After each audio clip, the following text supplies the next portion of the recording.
Bismillahirrahmanirrahim.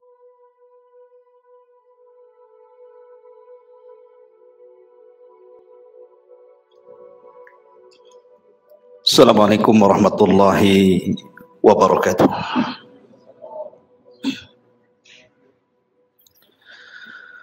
Alhamdulillah wassalatu wassalamu ala Rasulillah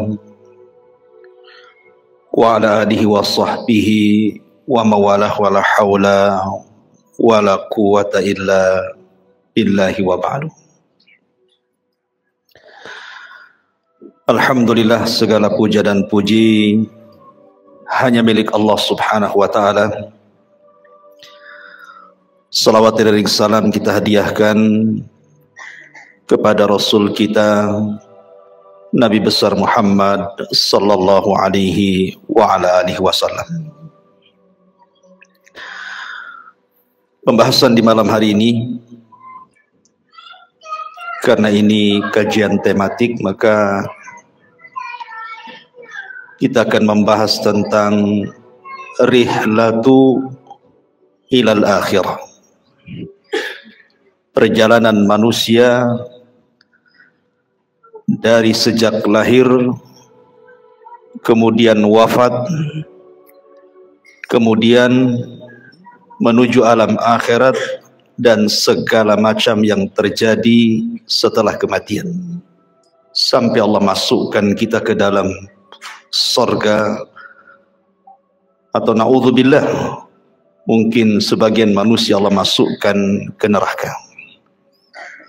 Ini yang kita akan bahas. Memang pembahasannya panjang, jadi saya mohon minta kesabaran jamaah sekalian, karena saya akan berusaha menyingkat tetapi tidak menghilangkan yang penting-penting dari segi akidah yang wajib diimani oleh seorang mukmin. Ma'asyiral muslimin yang dimuliakan Allah subhanahu wa ta'ala, kita tahu bahwa makhluk yang pertama kali Allah subhanahu wa ta'ala ciptakan adalah Arsyur Rahman, arsy Allah subhanahu wa ta'ala. Kemudian setelah itu Allah ciptakan air atau lautan di atas langit. Makanya Rasul mengatakan wa arsyuhu 'alal ma', dan arsy-Nya Allah itu di atas air. Kemudian setelah itu Allah subhanahu wa ta'ala ciptakan pena, dan Allah subhanahu wa ta'ala katakan kepada pena atau kolam, uktub kulla syai'in ila yaumil qiyamah, catat segala sesuatu yang akan terjadi sampai kiamat dibangkitkan.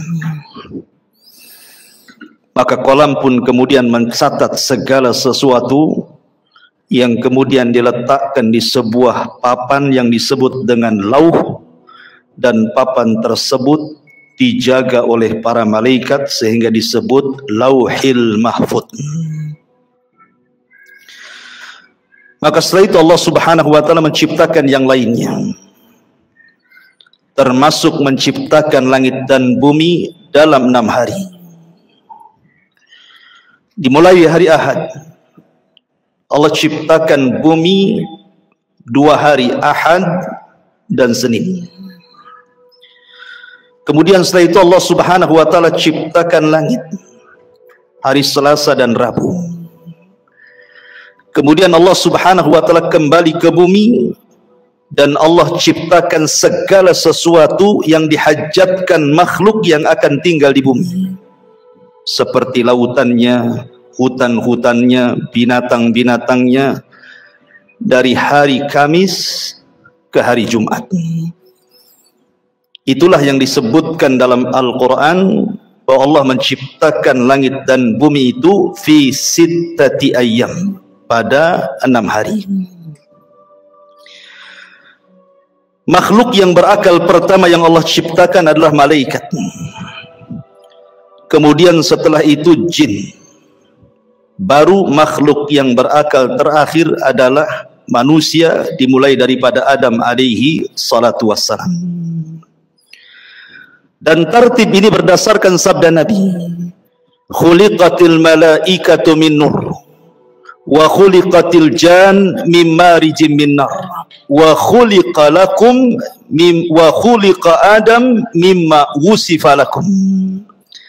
Diciptakan malaikat dari cahaya, diciptakan jin dari ujung nyala api, dan diciptakan Adam sebagaimana yang Allah sifatkan kepada kalian. Sepertilah bentuk Adam alaihi salatu wassalam. Tapi tentu penciptaan Adam akan berbeda dengan anak turunannya, karena Adam diciptakan oleh Allah subhanahu wa ta'ala secara langsung, di mana Allah subhanahu wa ta'ala perintahkan malakul maut untuk mengambil tanah-tanah dan sifat-sifat tanah yang ada di bumi, kemudian diangkat ke langit dan dibentuk. Setelah dibentuk sedemikian rupa, sehingga Allah katakan laqad khalaqnal insana fi ahsani taqwim, kami ciptakan manusia itu seindah-indahnya bentuk. Maka Allah subhanahu wa ta'ala tiupkan ruh, dan Allah perintahkan malaikat untuk sujud kepada Adam. Wa idh qala rabbuka lil malaikati isjudu li Adam fasajadu illa iblis. Dan ketika Allah perintahkan kepada para malaikat sujudlah kepada Adam, semua malaikat sujud kecuali iblis. Iblis tidak mau sujud. Dari sinilah penciptaan Adam sejak saat itu memiliki musuh yang disebut dengan iblis. Sebagian ulama mengatakan iblis ini dari kalangan malaikat yang maksiat, tapi pendapat yang kuat iblis ini dari kalangan jin, sebagaimana Allah katakan kana minal jin fa fasaqa an amri rabbi. Iblis itu bagian dari jin yang bermaksiat kepada perintah Allah subhanahu wa ta'ala. Kemudian Adam alaihi salatu wassalam Allah masukkan ke dalam sorga. Sorga itu sesuatu yang nikmat di dalamnya. Ada kebun-kebunnya, ada tanam-tanamannya, ada rumah-rumah yang indah, istana-istana yang megah, sungai-sungai yang luar biasa. Namun karena Adam hidup sendirian, Adam ketakutan di sorga. Sehingga Allah subhanahu wa ta'ala kehendaki untuk menciptakan satu makhluk yang akan menemani Adam di sorga. Tidurlah Adam. Tiba-tiba Allah ambil tulang rusuk yang paling atas, yang dekat jantung, yang paling bengkok sebelah atas, kemudian diciptakan Hawa dari tulang itu. Makanya Rasul mengatakan khuliqatil mar'atu min dila'in. Manusia, wanita itu diciptakan dari tulang rusuk yang paling atas, yang paling bengkok, yang dekat dengan jantung. Tiba-tiba Adam bangun, rupanya di sampingnya ada Hawa. Adam kaget dan mengatakan, man anti, siapa anda? Maka wanita ini mengatakan, ana Hawa. Hawa itu oksigen artinya. Kenapa disebut Hawa? Karena dicipta dari benda yang hidup. Adam itu makhluk yang hidup. Hawa tercipta dari Adam, maka disebut Hawa.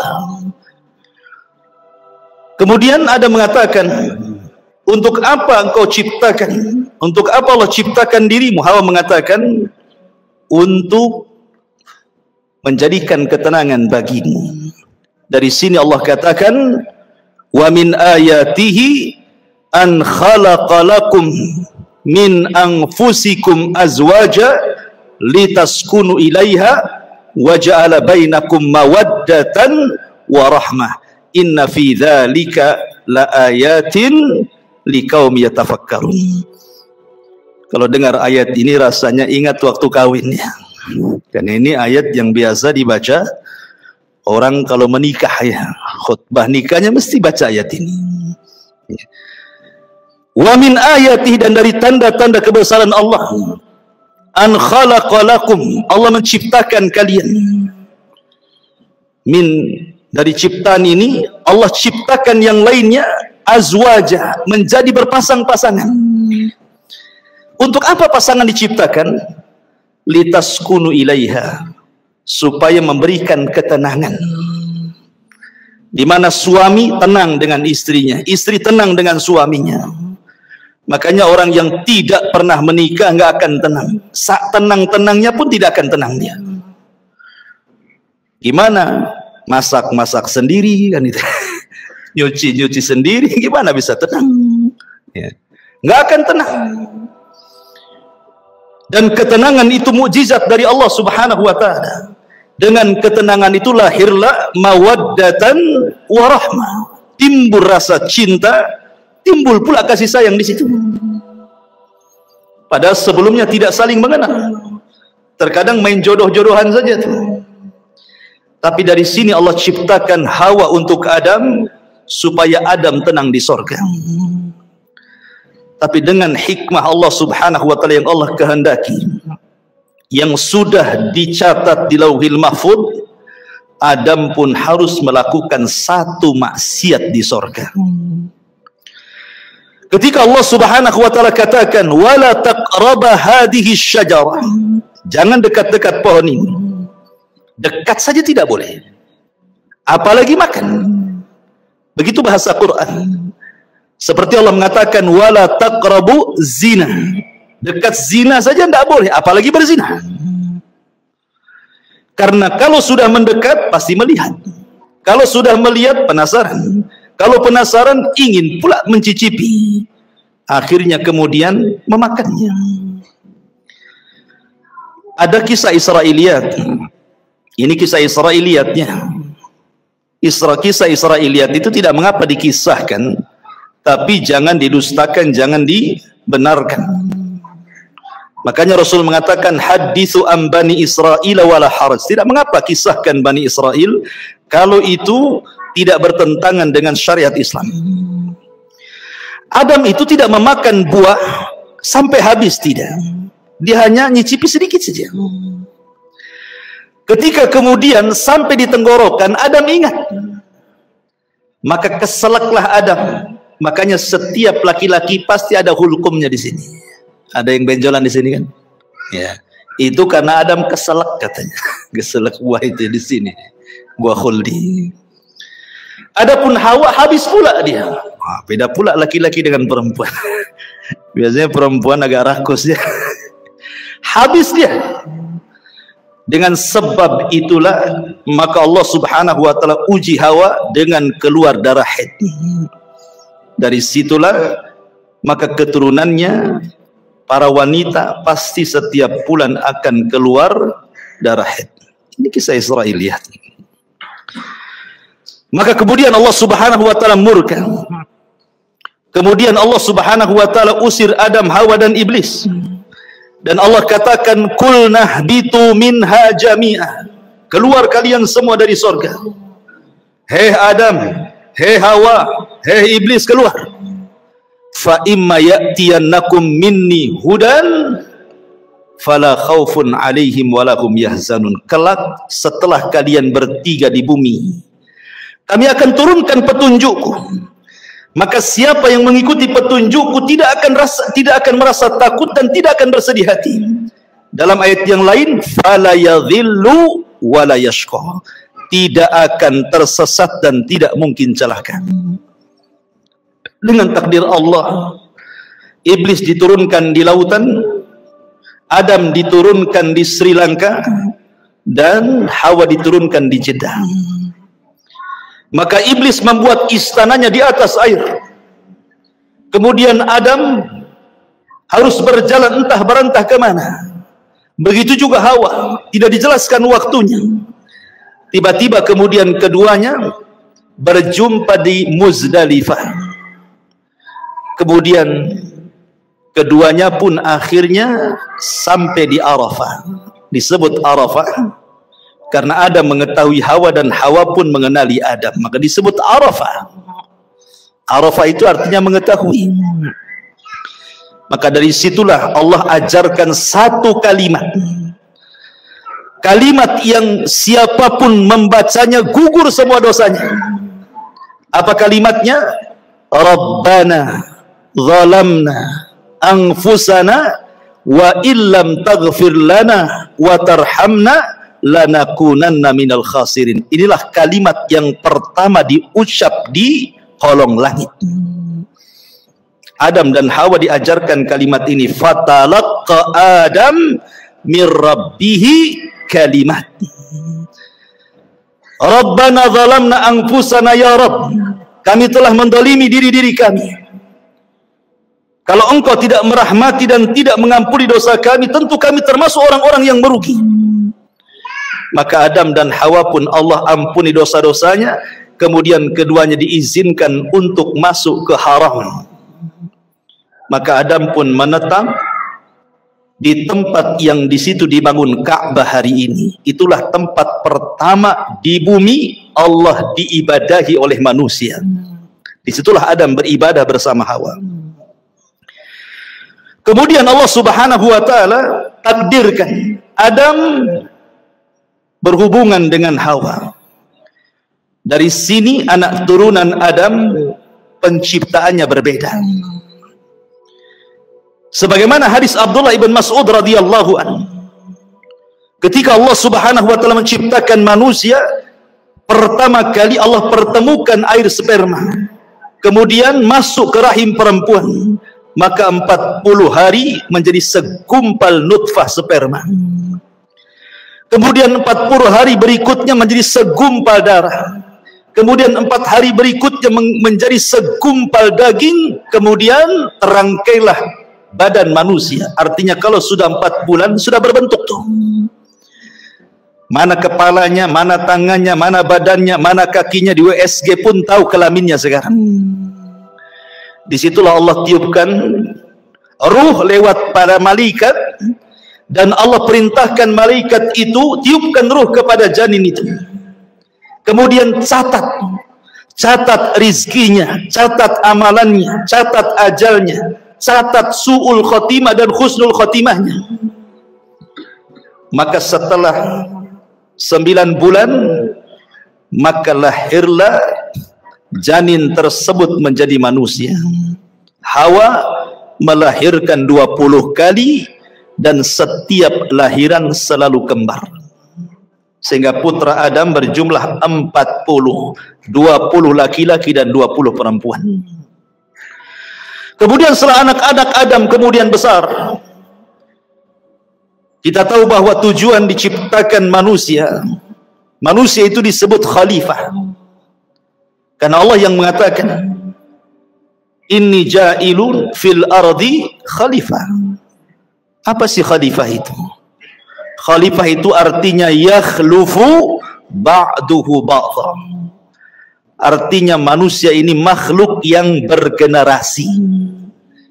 Meninggal generasi pertama, lahir generasi kedua. Meninggal generasi kedua, lahir generasi ketiga, dan begitu seterusnya. Itu disebut khalifah. Sehingga Adam harus punya keturunan, karena Adam tidak mungkin hidup selamanya. Anak-anaknya pun tidak mungkin hidup selamanya. Makanya Allah syariatkan kepada anak-anak Adam untuk menikah, tetapi dengan cara silang, di mana masing-masing kembaran tidak boleh menikah dengan kembarannya, tetapi disilangkan dengan kembaran orang lain. Maka anak terbesar Qabil dan adiknya Habil diperintah untuk menyilang. Tiba-tiba Qabil terfitnah oleh iblis. Iblis datang kepada Qabil, mewaswasi Qabil, karena selama ini iblis berusaha untuk menggoda Adam dan Hawa. Adam dan Hawa sudah kapok, tidak mungkin digoda lagi, cukuplah godaan terjadi di sorga. Sehingga iblis tidak bisa menggoda Adam dan Hawa. Akhirnya yang digoda adalah anak turunannya.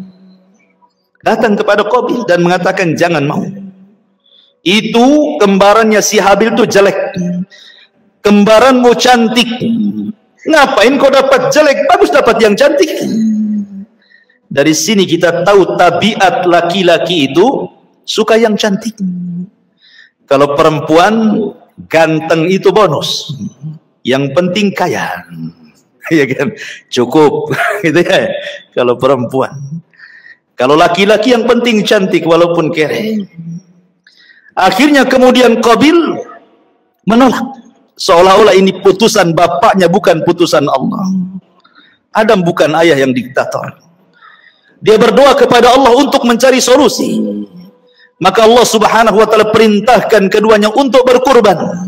Dan Allah katakan, watslu alaihim naba abnai adam bil haqq idh qarraba qurbanan fatuqbila min ahadihima wa lam yutaqabbal minal akhar.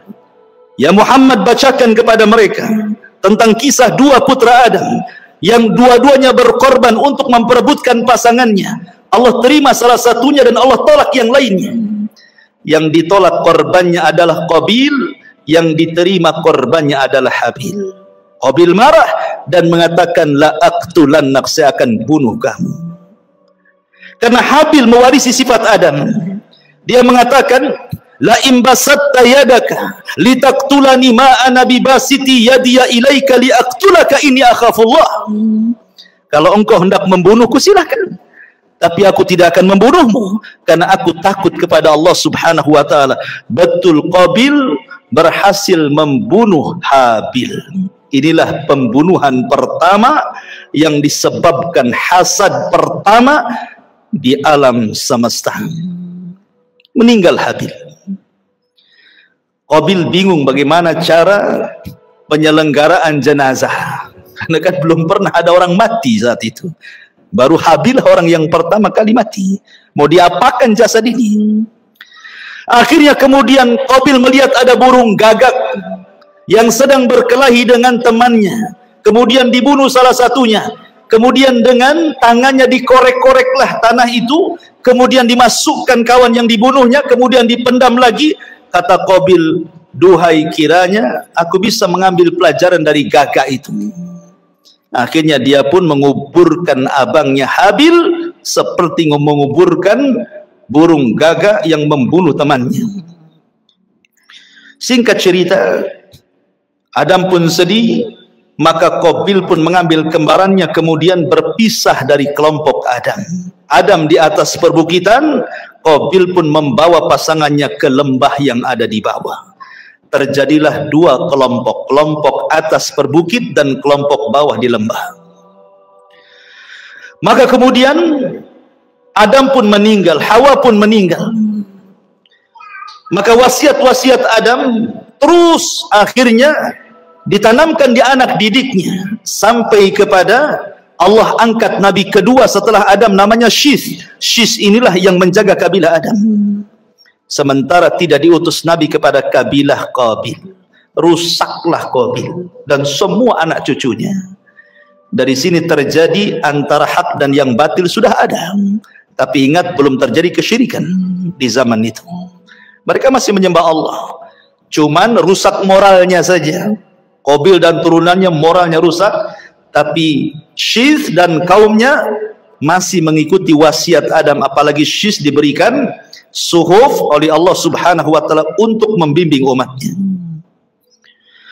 Singkat cerita, akhirnya Syith meninggal dunia.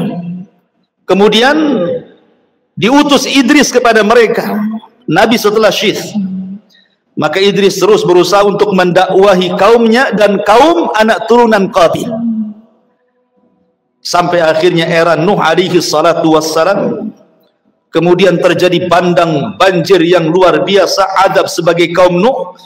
Akhirnya tidak ada yang hidup kecuali perahu Nabi Nuh. Lah Nuh itu punya 3 putra. Namanya Syam, Ham dan Yafis. Setelah kapal Nuh kemudian bersandar di Bukit Judi Irak. Kemudian 3 putra Nuh ini menyebar ke seantero dunia. Syam melahirkan keturunan Arab. Ham melahirkan orang-orang yang berkulit hitam. Kemudian Yafis ke daratan Afrika, ke daratan Asia, lahirlah kita-kita ini, turunan Yafis. Maka menyebarlah manusia kemana-mana. Kemudian diutus para nabi. 120.000 nabi diutus oleh Allah Subhanahu wa taala. 315 rasul Allah utus ke permukaan bumi. Walaupun Al-Quran hanya mencatat 25 nabi dan rasul, 18 nama diantaranya tercantum dalam satu surat, suratul An'am, dan lebihnya tersebar di beberapa ayat, di beberapa surat dalam Al-Quran, sehingga genap menjadi 25 Nabi dan Rasul. Itu yang kita kenal. Yang tidak kita kenal banyak, ribuan Nabi-Nabi yang diutus kepada Bani Israel, sampai ditutup dengan kerasulan Nabi kita Nabi Muhammad sallallahu alaihi wa ala alihi wasallam. Ma'asyiral muslimin yang dimuliakan Allah subhanahu wa ta'ala, ketika kemudian Nabi SAW diutus, artinya sudah tidak ada Nabi lagi, tidak ada Rasul lagi, karena dialah penutup para Nabi dan Rasul. Di sini kita baru pahami ayat Al-Quran yang pertama kali saya baca tadi, fa imma ya'tiyannakum minni hudan fala khaufun alaihim walahum yahzanun. Siapapun yang mengikuti petunjukku, kata Allah, dia tidak mungkin takut dan tidak mungkin bersedih. Apa mana petunjuk di sini? Mana petunjuk di sini? Allah akan turunkan para nabi. Allah akan turunkan kitab-kitab langit. Kitab langit itu jumlahnya 104. Yang 4 ma'ruf di sana ada Taurat, ada Zabur, ada Injil, ada Quran, dan yang 100 tidak ma'ruf. Allah hanya menyebut dengan kalimat suhuf, sehingga Allah mengatakan di dalam suratul A'la, inna hadza la fi suhufil ula suhufi Ibrahim wa Musa. Maka siapapun yang mengikuti petunjuk tidak mungkin tersesat, tidak mungkin celaka di zamannya. Ketika Allah turunkan kitab Taurat, kemudian diberikan kepada Musa, itulah petunjuk Allah. Maka di zaman itu siapa yang mengikuti Musa dan Taurat tidak mungkin sesat, tidak mungkin celaka. Kemudian datang era Zabur dan Daud. Maka siapapun yang mengikuti Zabur dan juga Daud di zamannya, maka mereka tidak mungkin sesat dan celaka. Kemudian datang era Injil dan Isa. Maka siapapun yang mengikuti Injil dan Isa di zamannya tidak mungkin sesat dan celaka. Kemudian yang terakhir Allah turunkan Al-Quran, dan Allah utus Nabi kita Muhammad sallallahu alaihi wasallam.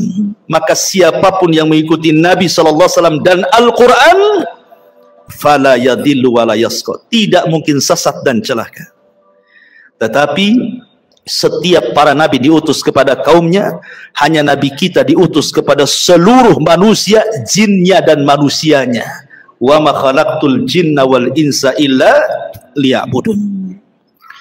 Ma'asyiral muslimin yang dimuliakan Allah subhanahu wa ta'ala, kondisi manusia, Allah subhanahu wa ta'ala berfirman dalam Al-Quran, inna sa'yakum lasyatta, inna sa'yakum lasyatta, fa amma man a'ta wattaqa wa saddaqa bil husna fasanuyassiruhu lil yusra, wa amma man bakhila wastagna wa kadzdzaba bil husna fasanuyassiruhu lil usra. Kehidupan manusia akan berbeda-beda karena Allah mengatakan inna sa'yakum lasyatta, usaha kalian itu berbeda-beda. Ada yang dalam hidupnya manusia ini betul-betul di atas ketaatan, tidak pernah maksiat kepada Allah, dia melaksanakan perintah Allah dan menjauhi larangan, dia berusaha untuk menghalalkan yang Allah halalkan dan menjauhi yang diharamkan Allah.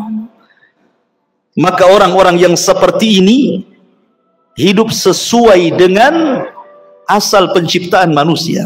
Wa ma khalaqtul jinna wal insa illa liya'budun. Tetapi ada manusia itu yang cenderung kufur. Mereka tidak melaksanakan perintah, cenderung melanggar larangan, menghalalkan yang diharamkan, mengharamkan yang dihalalkan. Maka mereka orang-orang yang celaka. Begitulah manusia. Ada yang mukmin, ada yang kafir, ada yang fasik, ada yang taat, ada yang musyrik, ada yang bertauhid, ada yang beribadah, ada yang bermaksiat. Begitulah macam-macam manusia. Allah katakan, ya ayyuhal insan innaka kadihun ila rabbika kadhan famulaki. Wahai manusia, engkau akan bekerja dengan lelah dan letih. Untuk apa? Ila rabbik, menuju Tuhanmu, kadhan, dengan keletihan, famulaki, dan engkau akan berjumpa dengan Allah subhanahu wa ta'ala.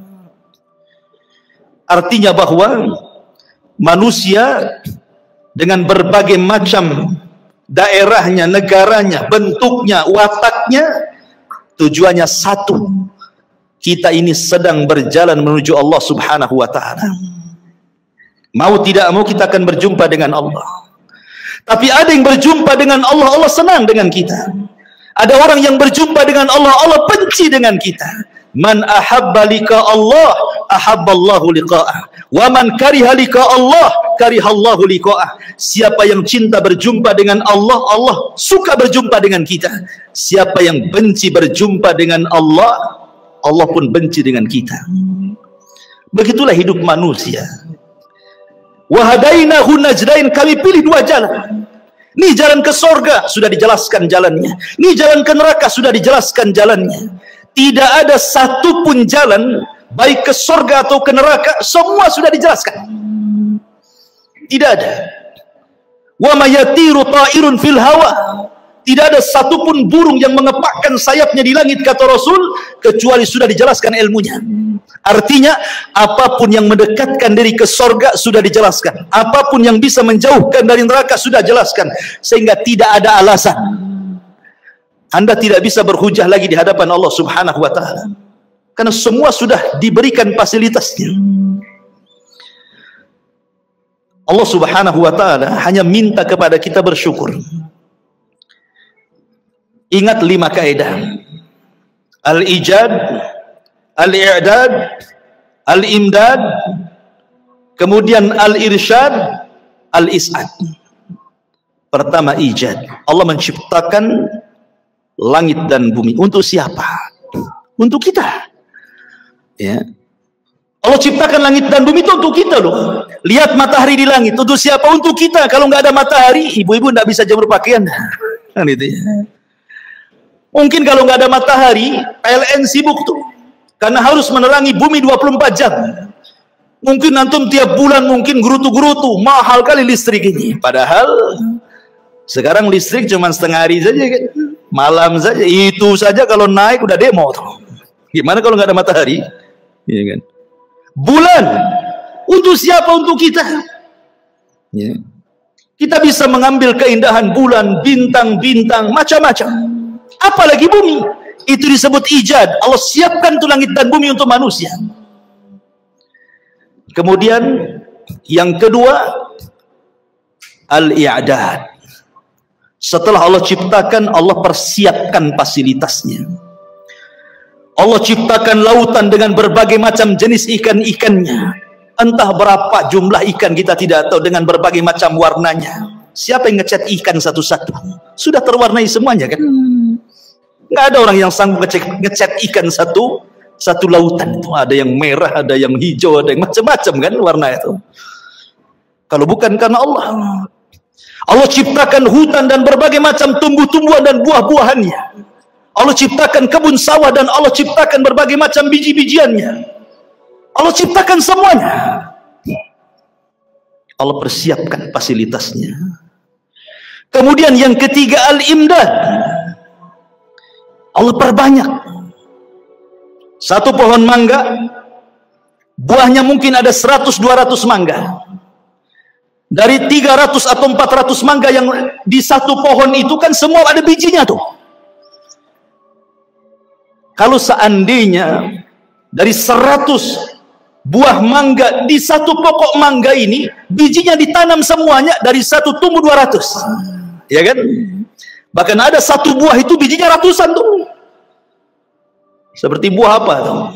Yang ratusan itu. Delima kan coba.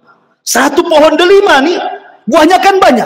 Ini satu buah saja kalau tertanam semua bijinya, tumbuh macam-macam delima. Itu artinya Allah tidak putus pohon sampai di situ. Ada generasi pohon yang jauh lebih banyak lagi dari turunannya. Itu namanya al-imdad. Allah tidak akan putus nikmatnya. Ikan, satu ikan lahir anaknya ratusan ikan. Dari ratusan ikan lahir lagi ribuan ikan. Nggak akan terputus. Itu namanya imdad.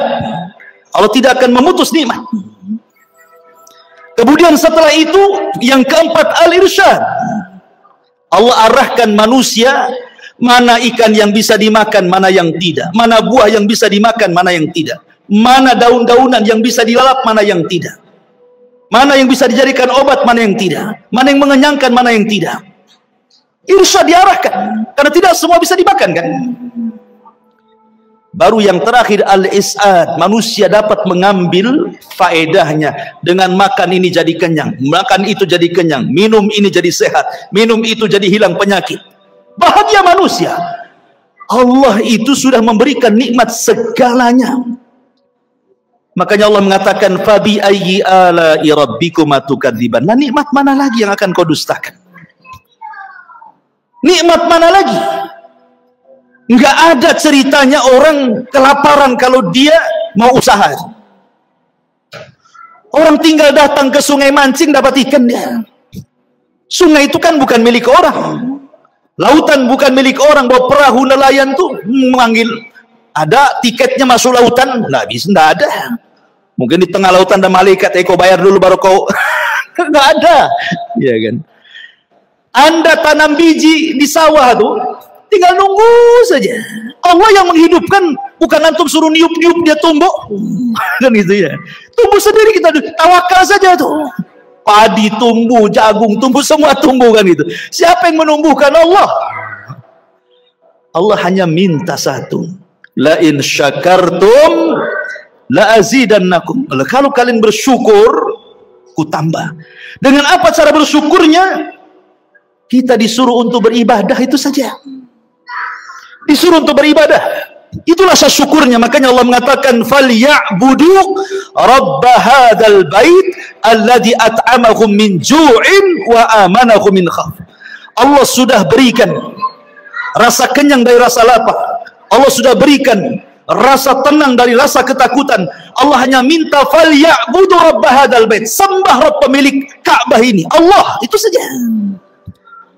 Tetapi ada manusia yang syukur, ada juga yang ingkar. Itulah manusia.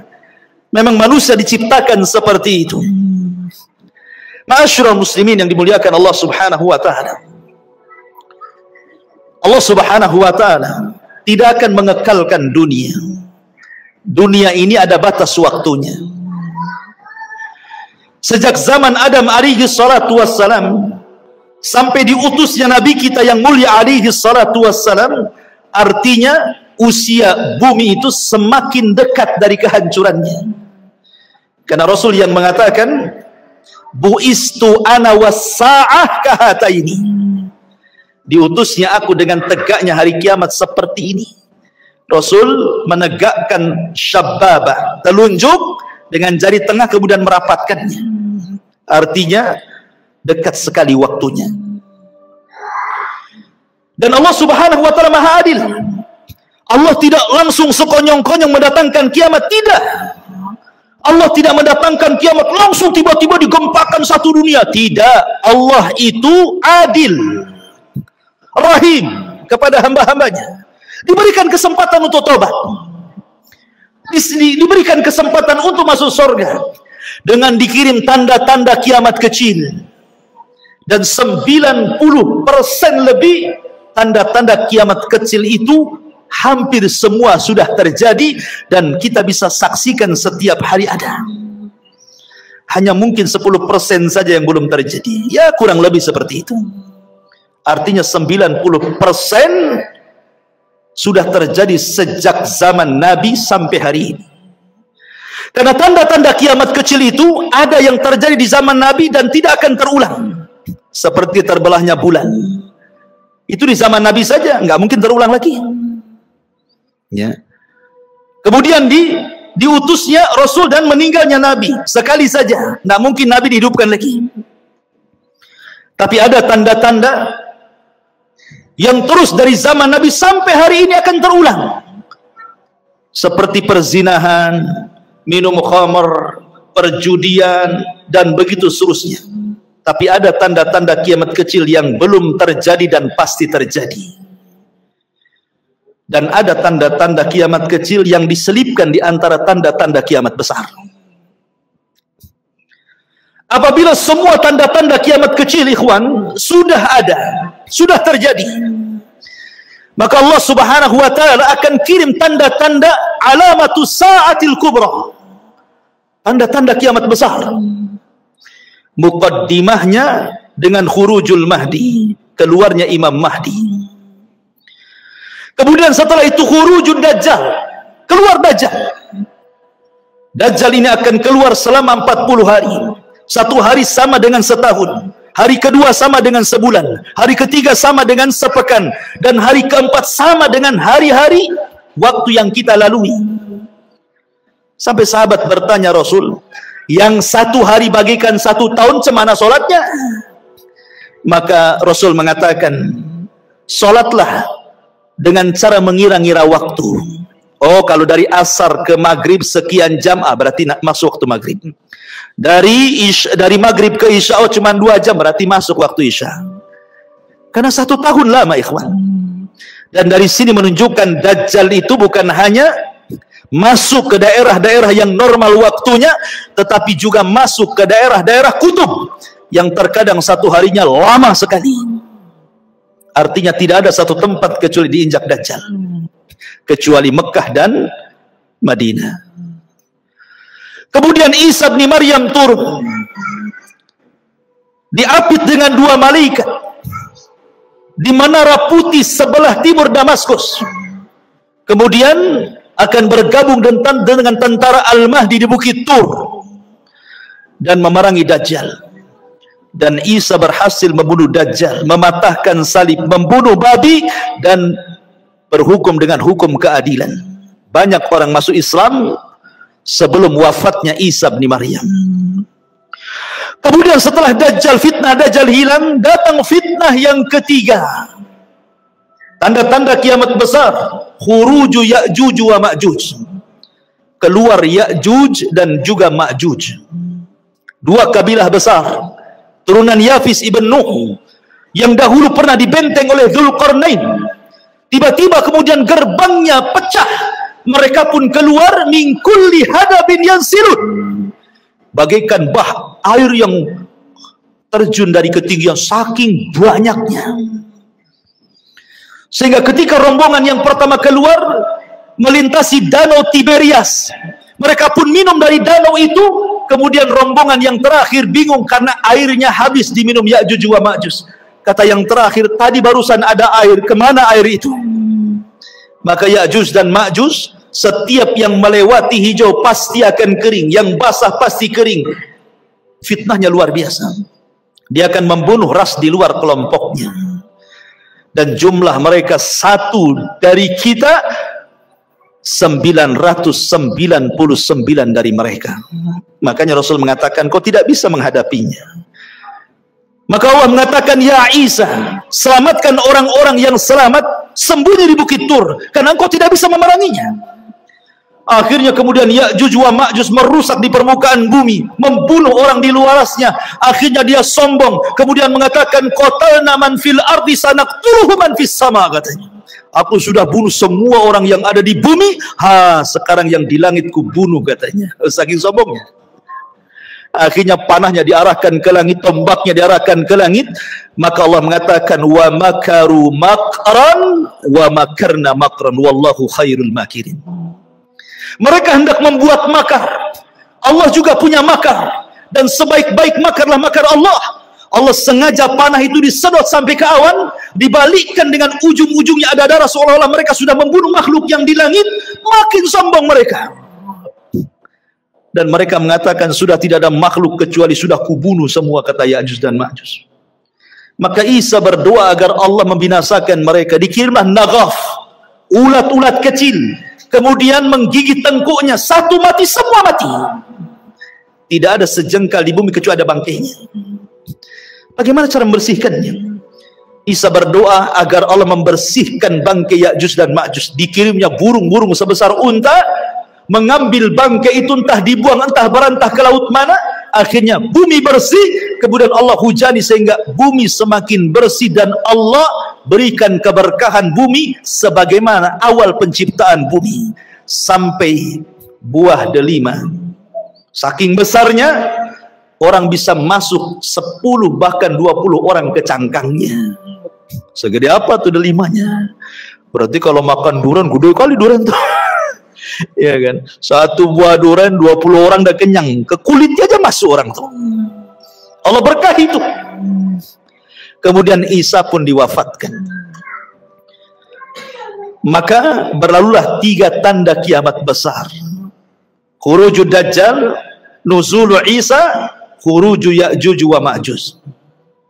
Kemudian datang tanda-tanda alamat besar. Apa itu? Keluar dukhan, asap yang tebal dari langit, yang tidak jadi pada Ramadan kemarin. Ini dukhan. Dukhan ini alamat tanda kiamat besar. Dan itu tanda-tanda langit, bukan tanda-tanda bumi. Dukhan itu datang dari langit. Bukan karena orang bakar hutan kemudian asapnya naik ke langit jadi dukhan. Memang sudah ada asap di langit tebal hitam. Siapapun yang menghirupnya, kalau dia seorang mukmin paling tinggi bersin, sudah sakit kepala, demam. Tetapi kalau yang menghirupnya orang kafir, munafik, pelaku dosa besar, maka mereka akan merasakan kesakitan yang luar biasa, mengeluarkan darah dari telinga, hidung dan matanya, saking sakitnya. Akhirnya mereka berdoa, Allahumma kshif annal adzab, ya Allah tolong hilangkan azab ini, kami akan bertobat. Akhirnya Allah pun hilangkan. Bertobat? Tidak juga bertobat. Ketika mereka tidak mau juga kunjung bertobat, yang beriman tetap dengan keimanannya, yang kafir tetap dengan kekafirannya, yang fasik tetap dengan kefasikannya, apa yang terjadi?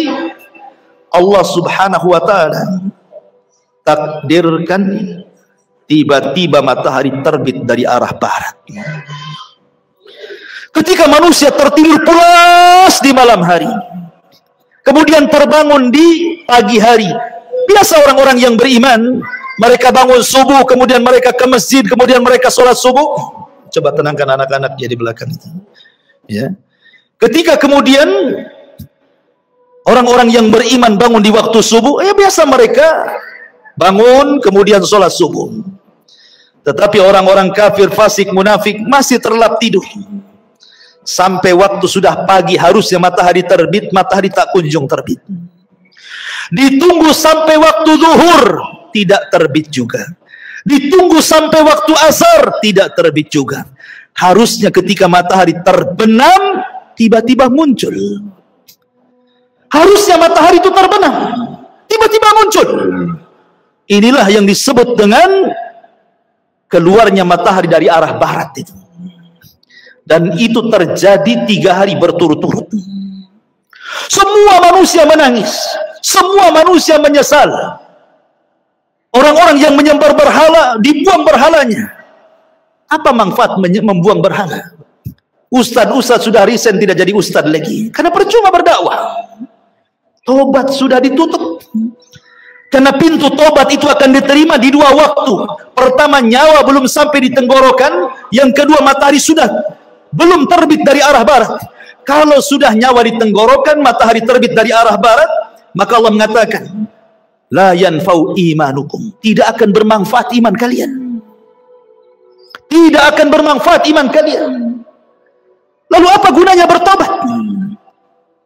Maka kemudian setelah 3 hari, Allah munculkan dabatun minal ar, binatang yang muncul dari perut bumi bisa bicara.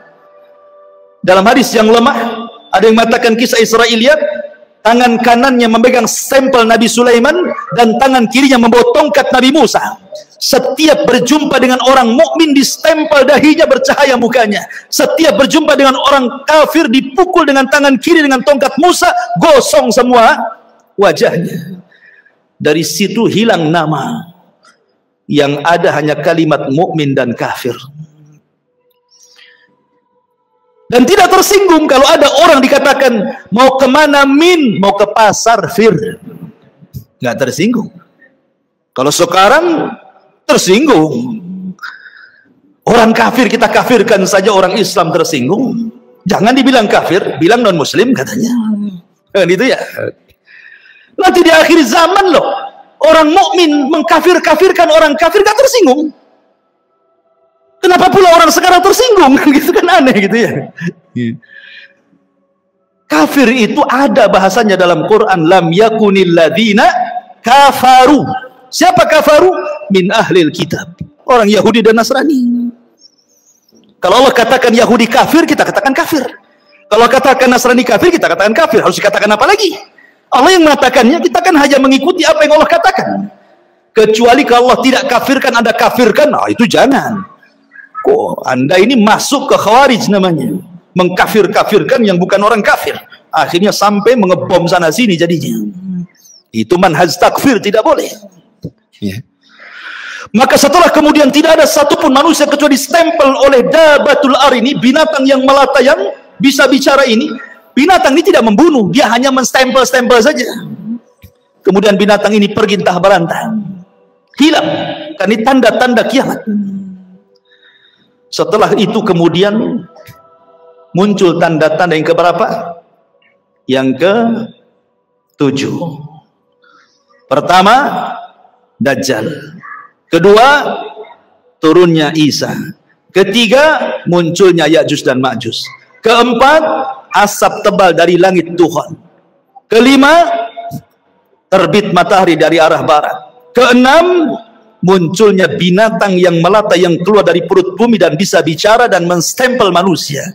Ketujuh, terjadi gempa besar dari arah timur, yang bukan hanya merobohkan satu desa, satu negara dirobohkan gara-gara gempa itu.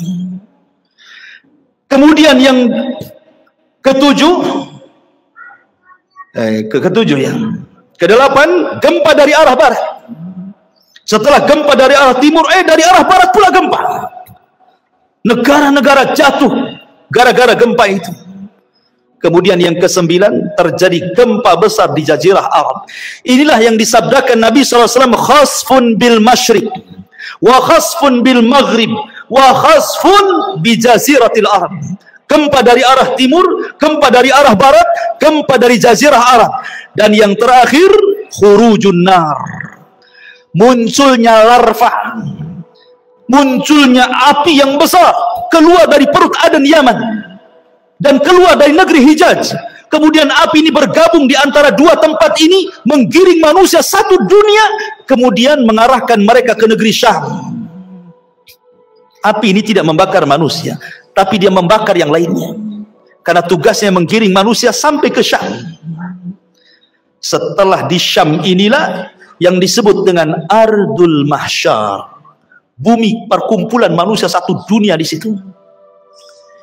Kemudian Allah kirim angin yang sepoi-sepoi, yang dingin banget angin ini. Angin ini masuk ke ketiak-ketiak orang yang masih punya iman walaupun sebiji darah. Kemudian Allah cabut nyawanya sehingga tidak ada yang beriman lagi di permukaan bumi. Disinilah Nabi SAW mengatakan, la taqumu sa'ah illa ala syiraril khalqi. Tidak mungkin tegak hari kiamat kecuali orang-orang yang hidup di permukaan bumi. Tersisa orang-orang kafir. Orang yang beriman tidak akan merasakan kiamat karena sudah mati semua. Yang merasakan kiamat itu orang kafir. Yang Allah katakan yauma, pada hari ketika yanfukhu nafkhatan, di mana Allah Subhanahu wa taala memerintahkan malaikat Israfil untuk meniupkan sangkakala pertamanya. Apa yang terjadi? Idza zulzilatil ardu zilzalaha. Ketika tiupan itu ditiup oleh Israfil, maka satu bumi akan digempahkan. Wa idzal biharu fujjirat, maka semua air lautan ditumpahkan ke daratan. Wa idzan nujumun tasharat, semua bintang-bintang akan dijatuhkan. Dan semua gunung-gunung akan tercabut dari pasaknya, kemudian bergeser dari tempatnya, kemudian diterbangkan seperti kapas. Ka'asfim ma'fur, seperti kapas. Kemudian dibenturkan di langit, kemudian dikembalikan ke bumi, hanya tinggal tanah, debu. Sehingga Allah mengatakan kal ihnil manfush, seperti kapas kalau diletakkan di kipas tuh terbang ke sana-sana. Itulah gunung. Berapa hari penghancuran seperti ini? Lah ketika terjadi kiamat, penghancuran alam semesta, maka Allah Subhanahu wa taala membuka seluruh pintu langit. Wa futihatis sama fakanat abwaba. Pintu langit dibuka semua. Semua malaikat keluar dari langit-langit itu. Karena langit akan digulung seperti kita menggulung kertas. Maka ketika betul-betul terjadi kiamat, Allah wafatkan semua para malaikat, Allah wafatkan semua jin, dan Allah wafatkan semua manusia. Tidak ada yang tersisa kecuali yang Allah Subhanahu wa taala izinkan untuk tidak dihancurkan pada hari kiamat. Seperti arsy, seperti kursi, seperti lauhil mahfud, seperti roh, seperti tulang ekor manusia, tidak dihancurkan. Tapi semua dihancur-hancurkan. Berapa lama? Hadis Abu Hurairah radhiyallahu anhu mengatakan 40, tanpa menyebut 40 tahun, 40 bulan, 40 hari. Pokoknya 40 lah kata Abu Hurairah. Ya bisa 40 hari kehancuran alam semesta, bisa 40 bulan, bisa juga 40 tahun.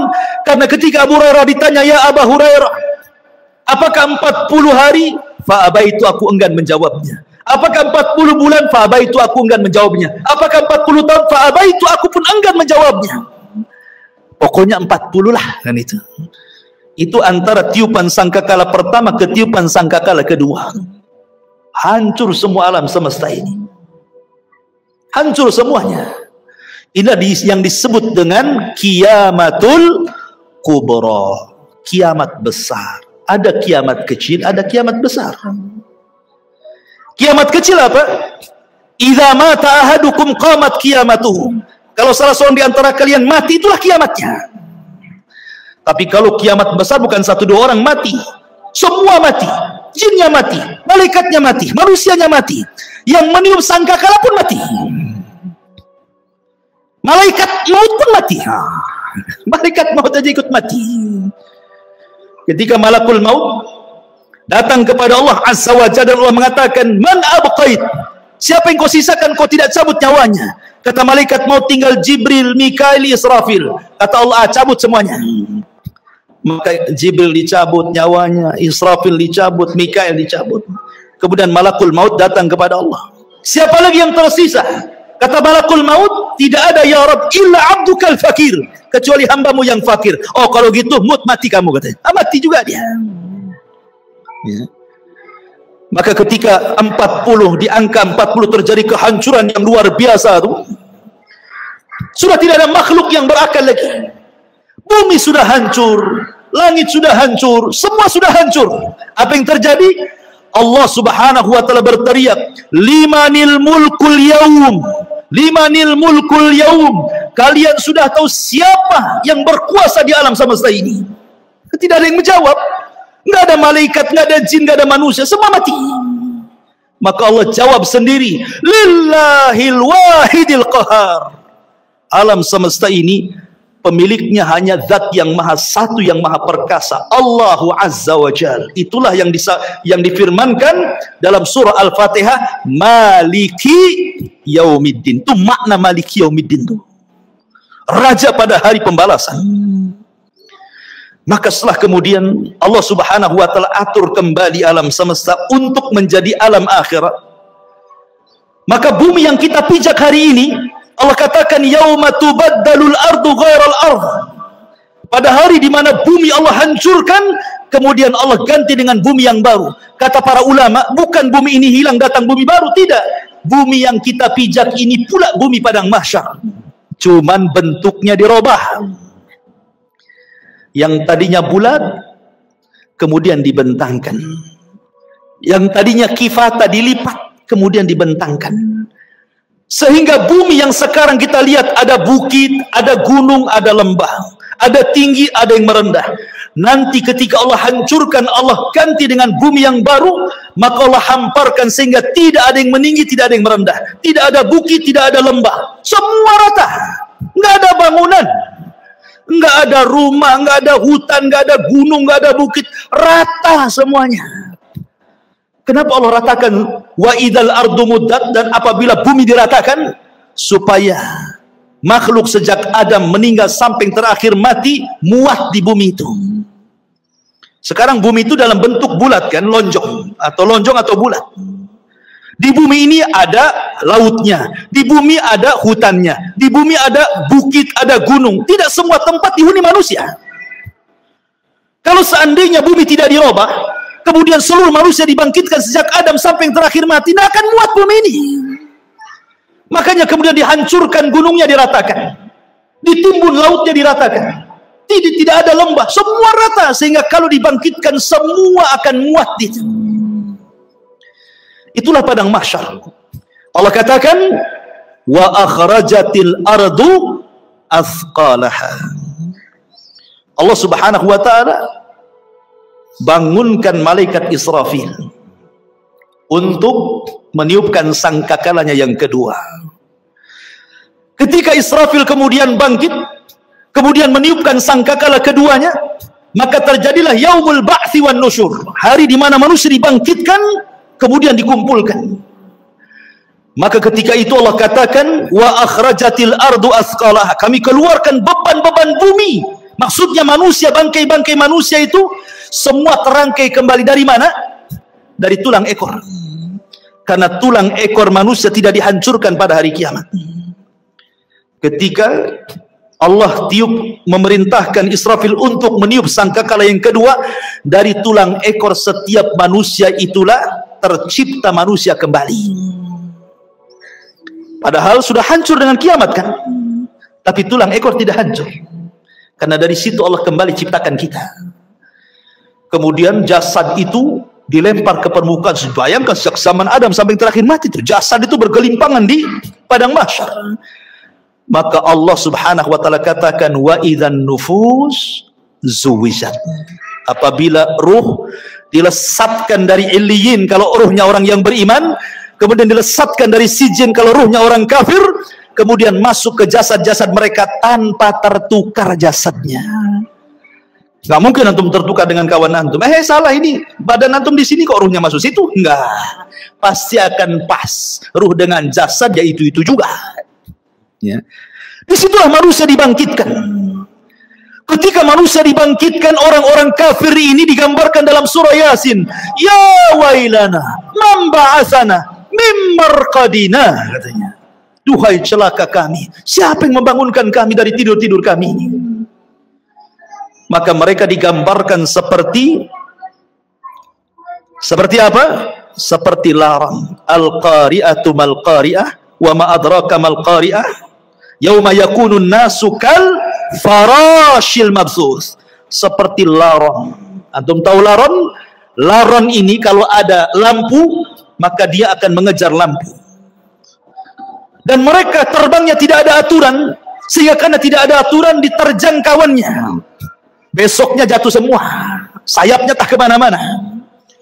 Begitulah kondisi manusia pada hari kiamat. Orang-orang kafir yang ke barat lari ke timur, yang dari timur lari ke barat, yang selatan lari ke utara. Mereka tidak ada tujuan, seperti larang.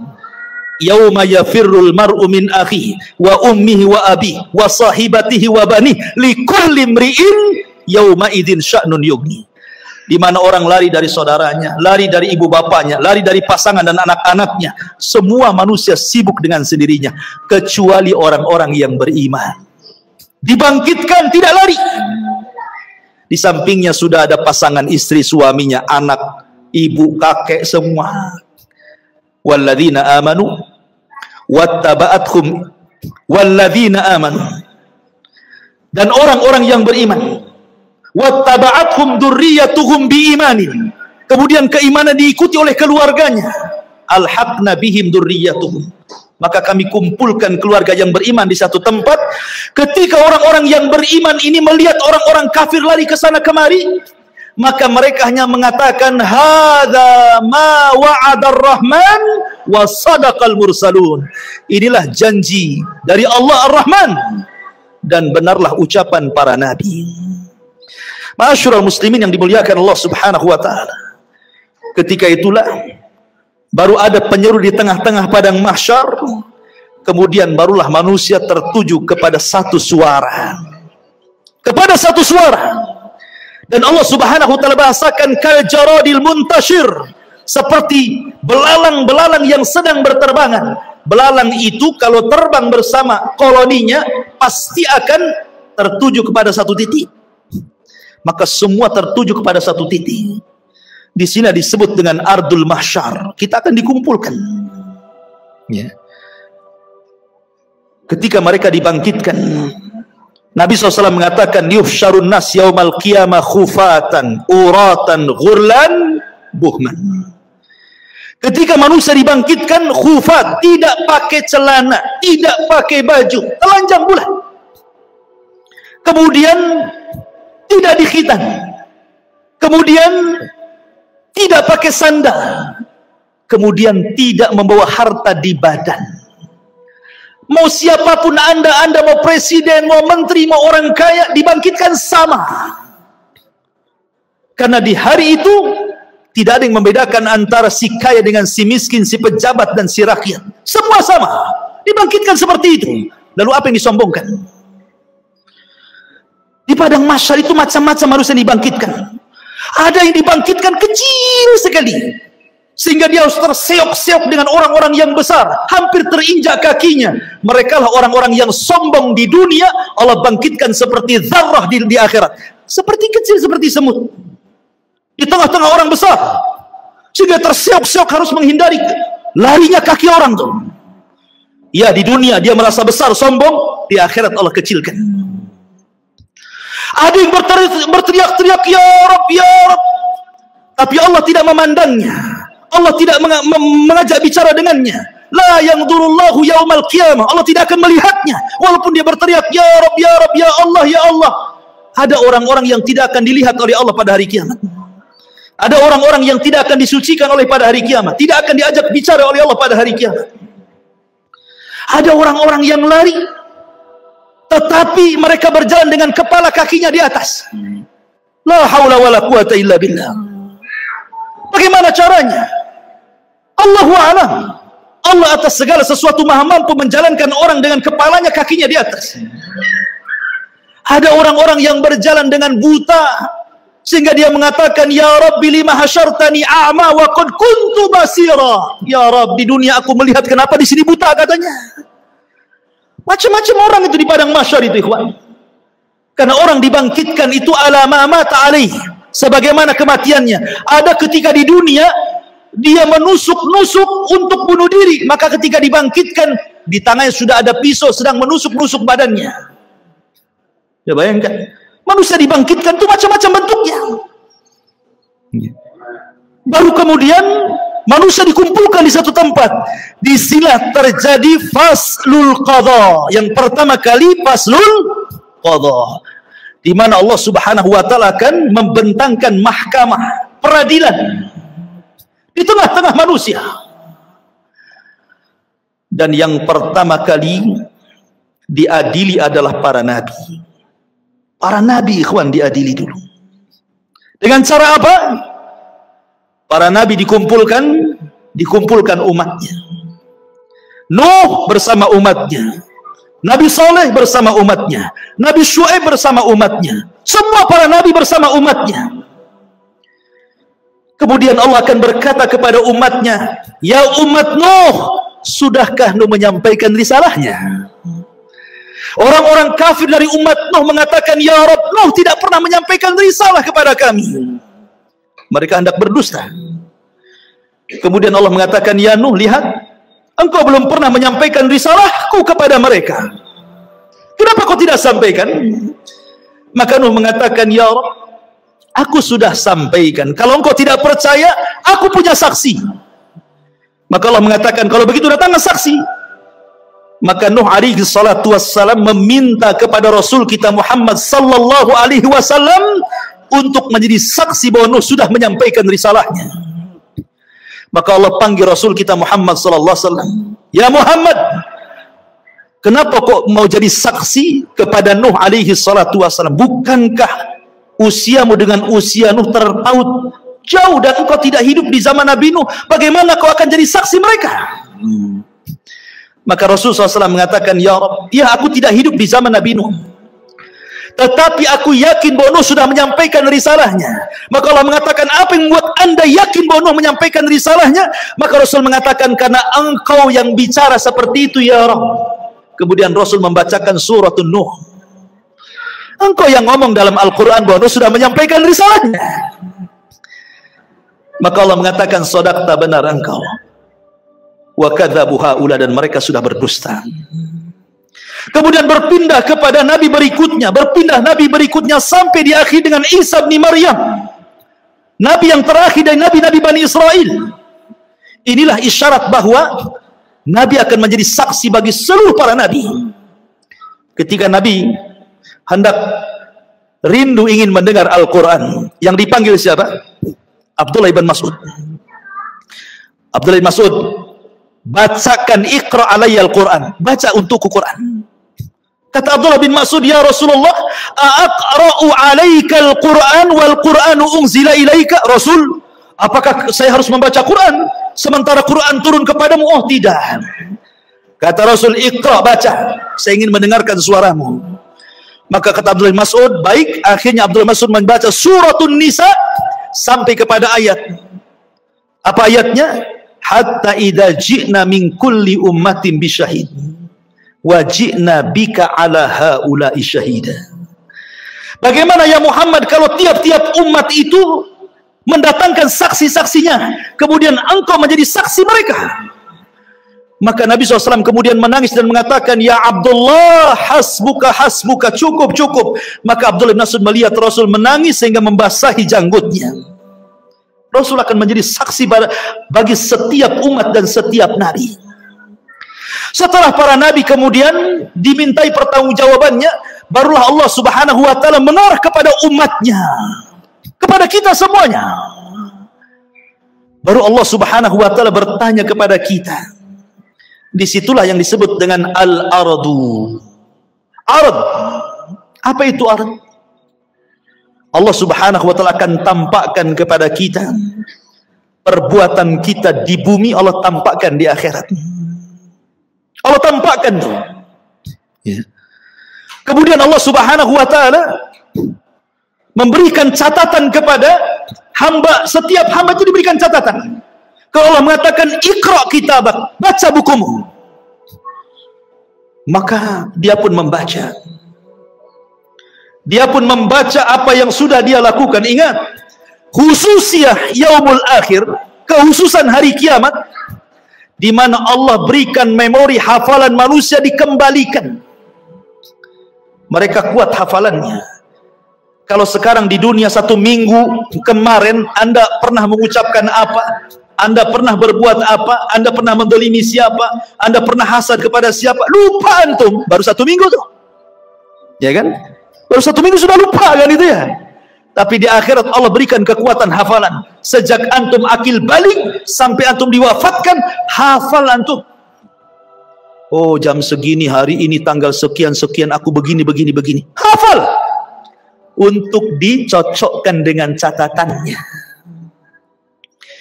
Dan ketika itu ikhwatu fiddin tidak bisa berdusta di hadapan Allah. Yauma nakhtimu ala afwahihim wa tukallimuna aydihim wa tashhadu arjuluhum bima kanu ya'malun. Mulut terkunci, tangan bicara, kaki menyaksikan apa yang sudah diperbuatnya.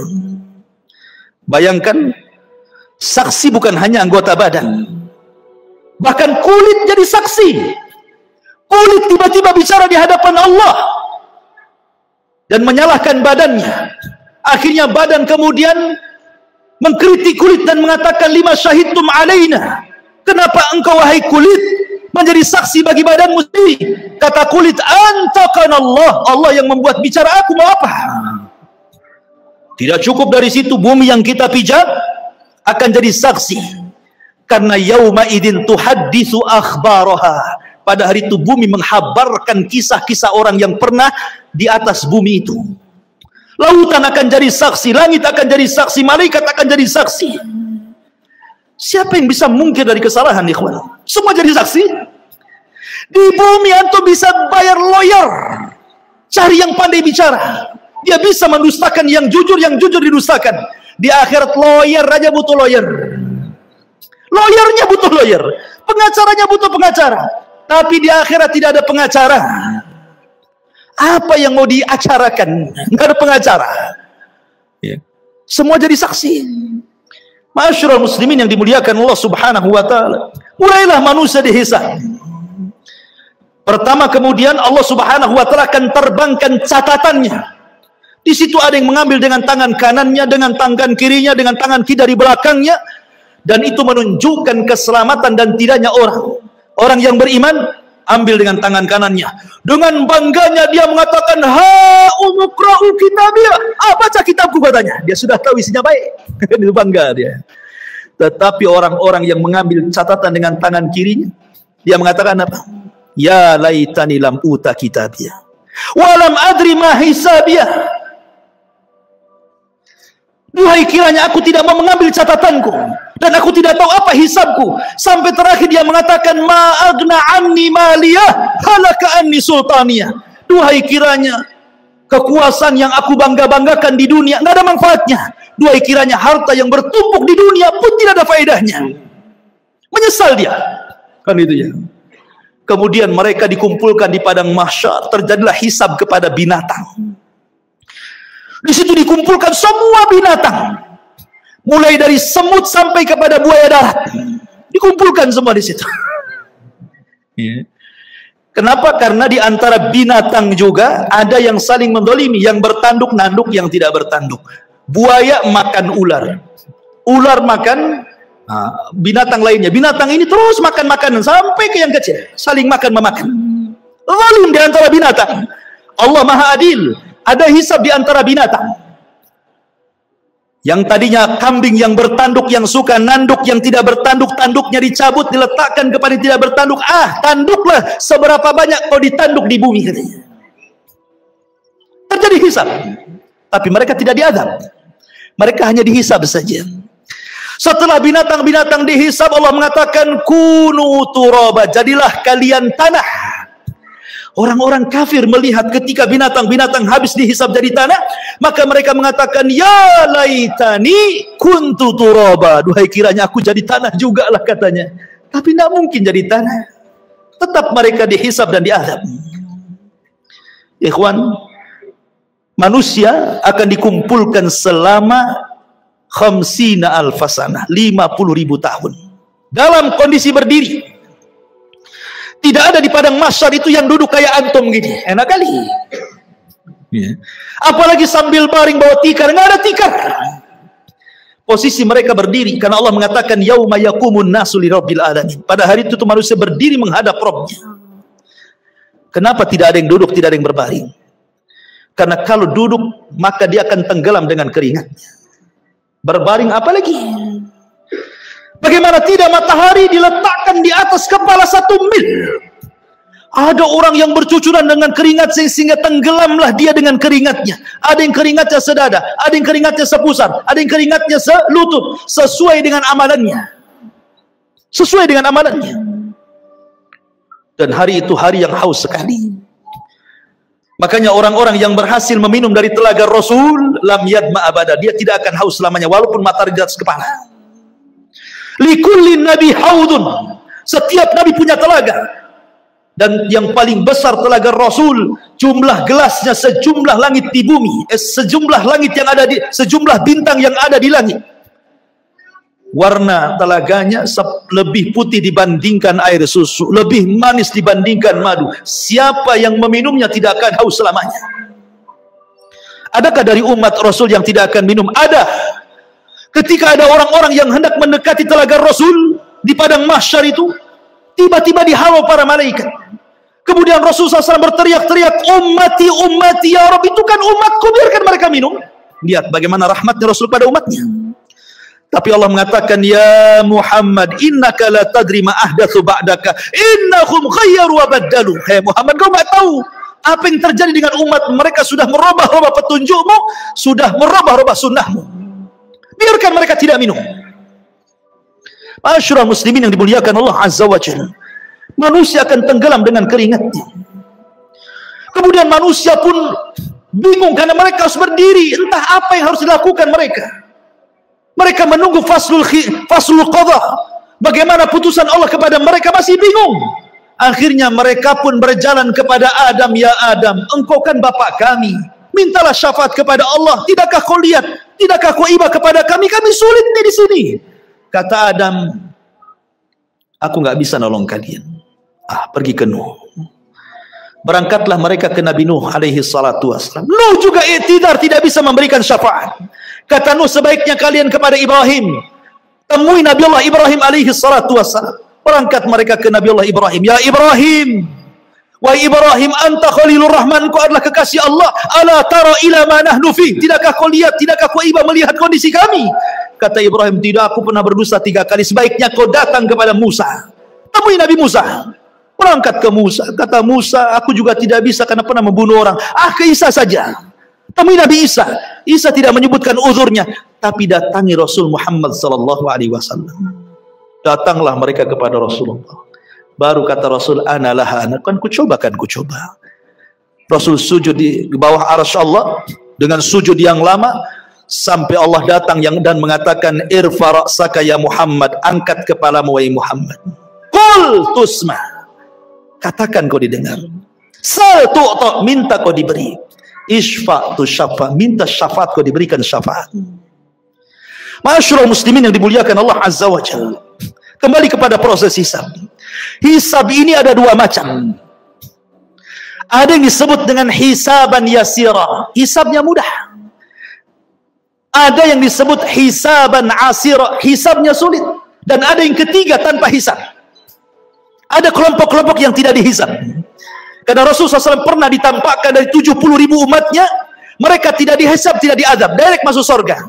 Kemudian ketika ditanya siapa mereka orang-orang yang tidak dihisab itu Rasul, kata Rasul, alladzina la yastarqun wa la yaktawun wa la yatatayyarun wa ala rabbihim yatawakkalun. Orang yang tidak minta diruqyah, tidak minta dikai besi panas yang digunakan untuk perobatan, dan tidak tatayur menjadikan sial dan hoki kepada sebuah benda atau suara, dan mereka senantiasa tawakal kepada mereka. Orang-orang yang masuk surga tanpa hisab dan adab, tidak akan dikumpulkan di padang mahsyar, direct masuk surga. Tetapi orang-orang yang hisabnya sulit dan orang yang hisabnya mudah tetap di padang mahsyar. Cuman mereka tidak sampai 50.000 tahun, tergantung hisabnya. Kalau hisabnya mudah sebentar saja. Karena umat Islam, orang-orang yang beriman, hisabnya cepat. Allah hanya menghisab manusia itu setengah hari. Bagi orang-orang yang beriman, tidak sampai 50.000 tahun, setengah hari saja. Tapi setengah hari kehidupan akhirat bila dibandingkan dengan kehidupan dunia sama dengan 500 tahun. Karena Allah mengatakan, inna yauman inda rabbika ka'alfi sanatin mimma ta'udun. 1 hari kehidupan akhirat sama dengan 1000 tahun kehidupan dunia. Berarti setengah harinya 500 tahun.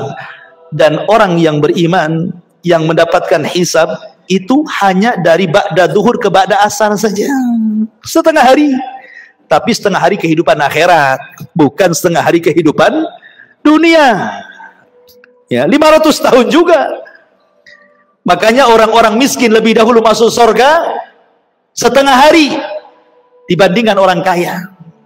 Orang kaya nunggu dulu 500 tahun baru masuk surga. Orang miskin masuk surga. Kenapa? Pertanyaannya berat. Min aina iktasabahu wa fima anfaqahu. Dari mana kau dapatkan harta itu? Kemana kau belanjakan? Kan itu ya. Banyak pertanyaannya. Kos-kosan 5-5-nya ditanya. Kan itu ya.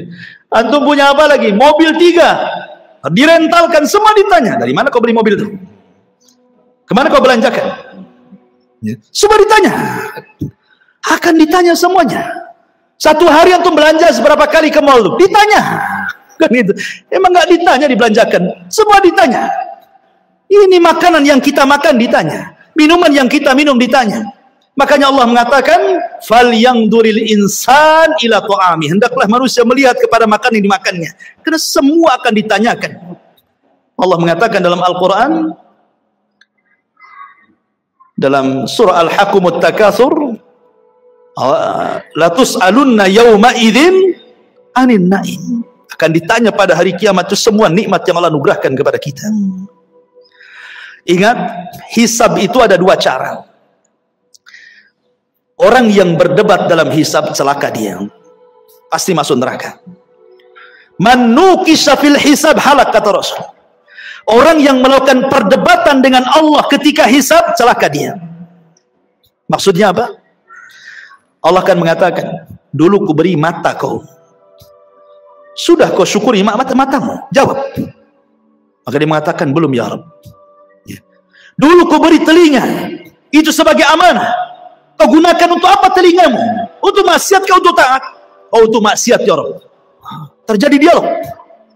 Ya, kalau terjadi munaqashah dialog seperti ini, celaka orang ini. Tetapi kalau yang kedua ini tidak terjadi dialog, dia hanya mengiyahkan saja kata Allah, bukankah dulu di bumi aku berikan begini? Iya. Bukankah dulu di bumi aku berikan ini? Iya. Iya, gitu saja. Dia nggak bantah. Maka Allah mengatakan, al-an satartuka wa ghafartu dzanabak. Al-an satartuka, sekarang kututupi dosamu, wa ghafartu dzunubak, dan ku ampuni dosa-dosamu. Ini hisaban yasira namanya. Hisab yang mudah, hanya ditanya tapi tidak perlu jawab. Tetapi yang memerlukan jawaban sehingga terjadi munaqashah dialog antara Allah dengan kita, ini celaka orang ini. Ya, pasti binasa orang ini. Hisabnya sulit. Ketika semua sudah dihisab, maka datanglah mizan timbangan. Barulah timbangan. Faman thaqulat mawazinu fahuwa fi 'ishatir radiyah wa man khaffat mawazinu fa ummuhu hawiyah wa ma adraka ma hiya narun hamiyah. Siapa yang berat timbangan baiknya, maka dia dalam kehidupan yang diridai masuk surga. Tapi siapa yang berat timbangan buruknya, dipastikan masuk neraka. Ma'asyiral muslimin, setelah terjadi penimbangan amal, maka manusia mulai dikelompokkan tuh dengan sesembahannya masing-masing. Nyembah apa antum di bumi? Nyembah pohon, bersama pohon itu. Nyembah ular sendok, bersama ular sendoknya. Nyembah apa lagi? Batu, bersama batunya. Semua orang dikumpulkan dengan sesembahannya. Dan ketika orang-orang kafir, orang munafik, orang yang beriman sudah terkelompok-kelompok, maka Allah mengatakan, wasiqal ladzina kafaru ila jahannam zumara. Giring orang-orang kafir itu, masukkan ke neraka saja. Mereka tidak akan sempat meniti siratal mustaqim. Padahal Allah mengatakan, wa in kuntum illa wariduha, kalian pasti akan melewatinya. Tapi orang kafir direct masuk neraka, tidak ada lintas melintasi siratal mustaqim. Ketika semua orang-orang musyrik, orang kafir sudah Allah masukkan ke neraka, tinggal mukmin dan munafik. Di sini Allah Subhanahu wa taala bagikan cahaya, setiap orang dapat cahaya. Cahaya itulah bekal kita meniti titian siratal mustaqim. Karena itu gelap. Neraka jahanam itu gelap. Karena titian itu terbentang di neraka jahanam. Karena Allah Subhanahu wa taala mengatakan, wa jaa rabbuka wal malaku saffan saffa wa ji'a bi jahannam yauma idzin yatadzakkarul insan andalahu dzikra. Ketika Allah datang menemui makhluknya di padang mahsyar, malaikat bersop-sop, Allah katakan, jahanam tarik ke sini. Jahanam pun ditarik. Jahanam punya 70.000 tali kekang. Satu tali kekang ditarik 70.000 malaikat. Besar. Ya. Kemudian di hadapan manusia, kemudian Allah bentangkan di situ siratal mustaqim, jisrun, jembatan yang terbentang di antara neraka jahanam.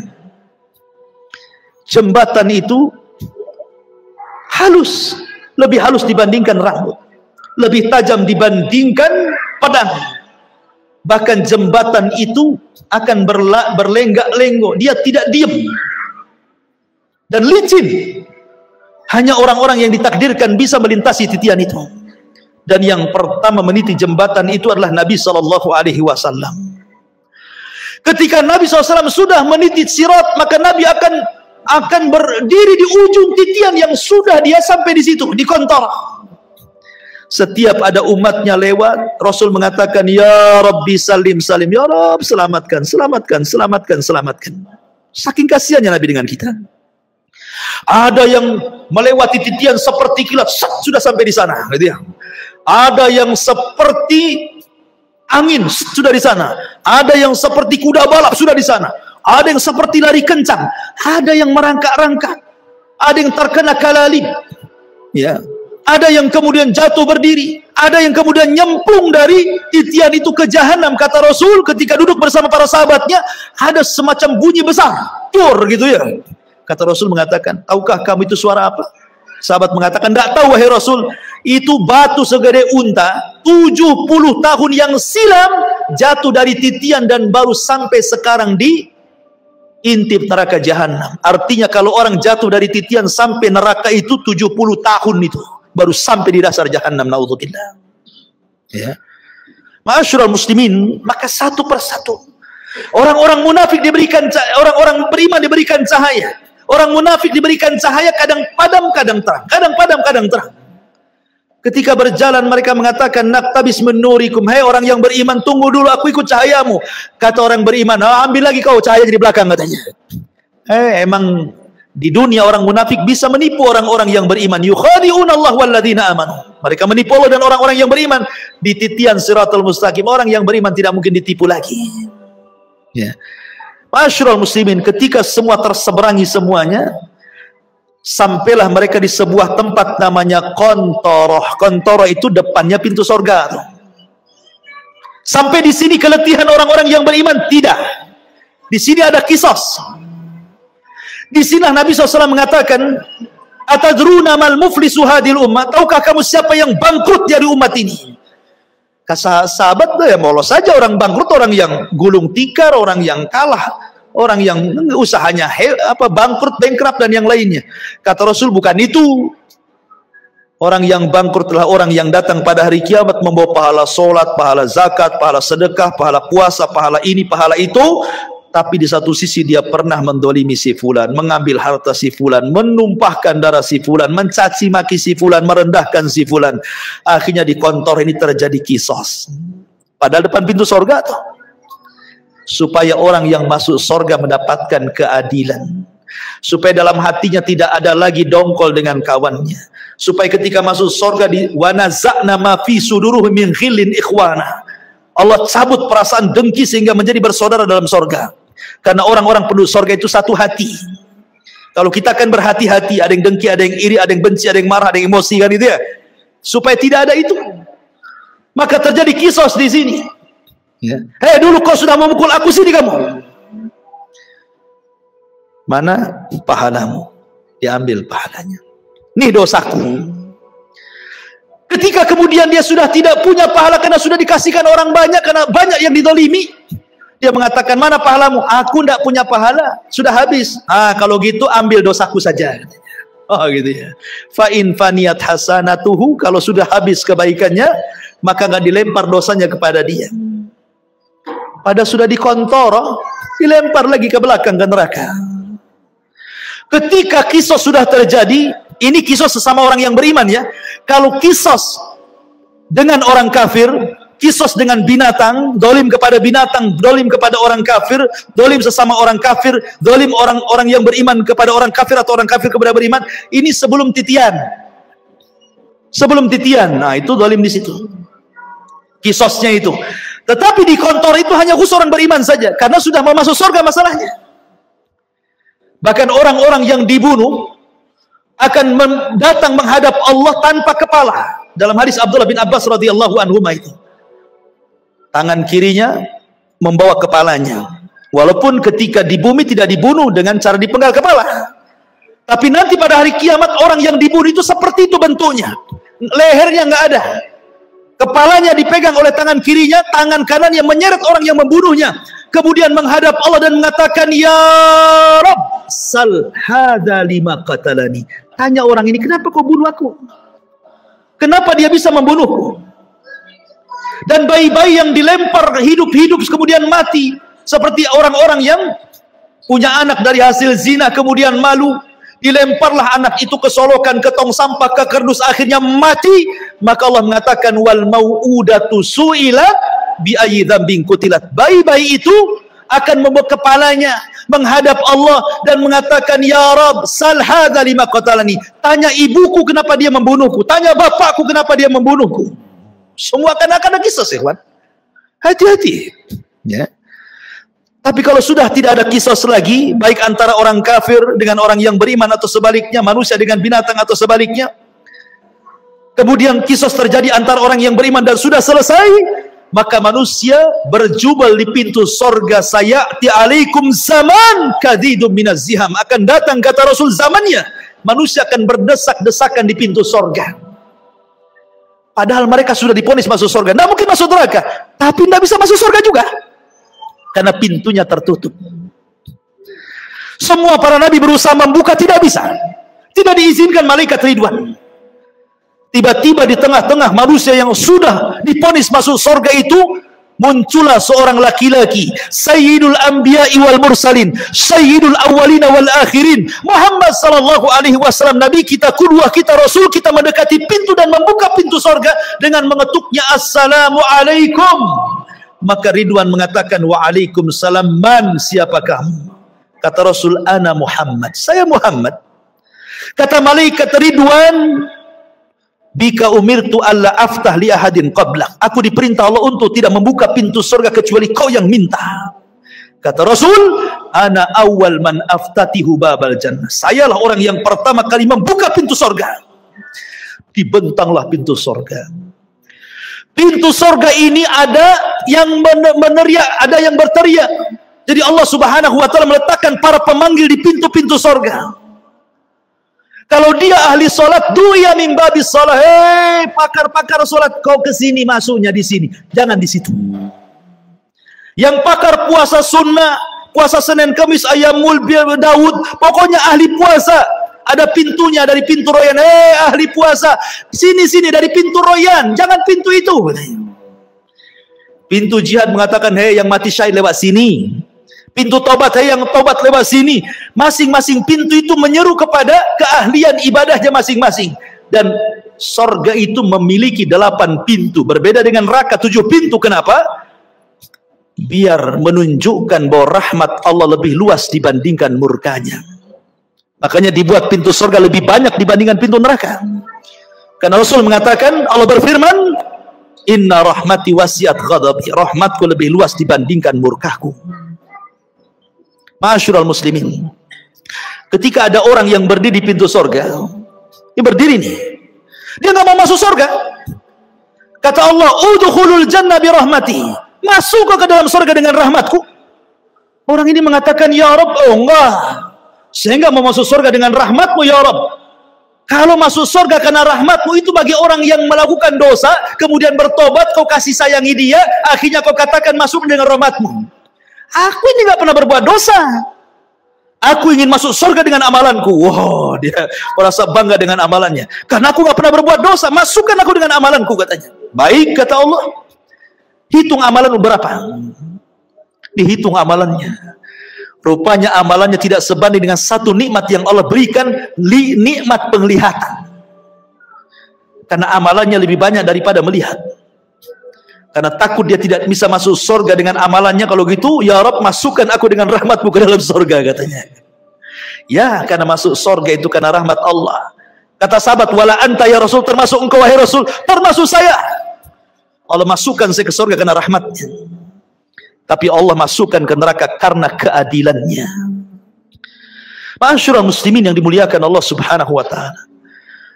Ketika kemudian penduduk surga masuk ke dalam surga, kemudian malaikat sorga mengatakan, Salamun alaikum bima sabartum fa ni'ma uqbaddar. Keselamatan bagi kalian, wahai penduduk sorga. Pertama kali tahiyatus salam. Salamun qaulan mir rabbir rahim. Allah pun mengucapkan salam. Orang-orang tertentu saja mendapatkan salam di dunia itu. Seperti Khadijah, istri Nabi. Kata Nabi SAW, Rabb dan Jibril menitipkan salam kepadamu ya Khadijah. Wah, tidak semua dapat salam dari Allah dan malaikat Jibril itu. Hanya orang-orang tertentu seperti Khadijah, karena Rasul yang mengatakan Allah dan Jibril menitipkan salam. Tapi orang masuk surga semua akan dapat salam dari Allah. Salamun qaulan mir rabbir rahim. Ya, mereka dapat salam. Dan salam itu artinya selamat, karena di sorga tidak ada aib. Di sorga itu selamat semuanya. Tidak ada orang yang lisannya kotor. Tidak ada di sorga itu. Tidak ada tukang gibah, tukang gunjing, tukang caci, tukang maki, tukang merendahkan. Tidak ada. Tidak ada yang dendam. Tidak ada. Sampai kepada istri-istri tidak ada cemburu kalau antum bersama bidadari. Karena semua jadi salam. Selamat semuanya. Selamat. Aib, dari aib selamat. Antum tidak kencing, antum tidak berak, antum tidak meludah, antum tidak mengeluarkan dahak, antum tidak ada congeknya bahasa kita.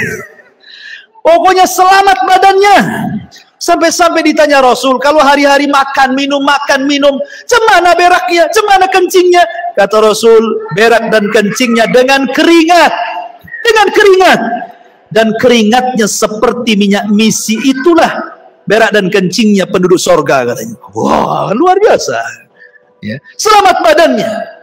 Wanitanya tidak haid, tidak ada nifas, tidak ada bau ketiak di sorga itu, semua wangi. Dunia antum harus bawa apa tuh? Kadang-kadang dikasih kapur barus ketiak di bumi kan gitu ya. Di sorga nggak ada bau, nggak ada bau-bau di sorga itu, karena selamat badannya. Ya. Di sorga tidak ada nenek-nenek. Di zaman Rasul ada nenek-nenek datang kepada Rasul, aku masuk surga enggak Rasul? Kata Rasul, nenek-nenek enggak masuk surga. Nenek ini menangis, pergi dia.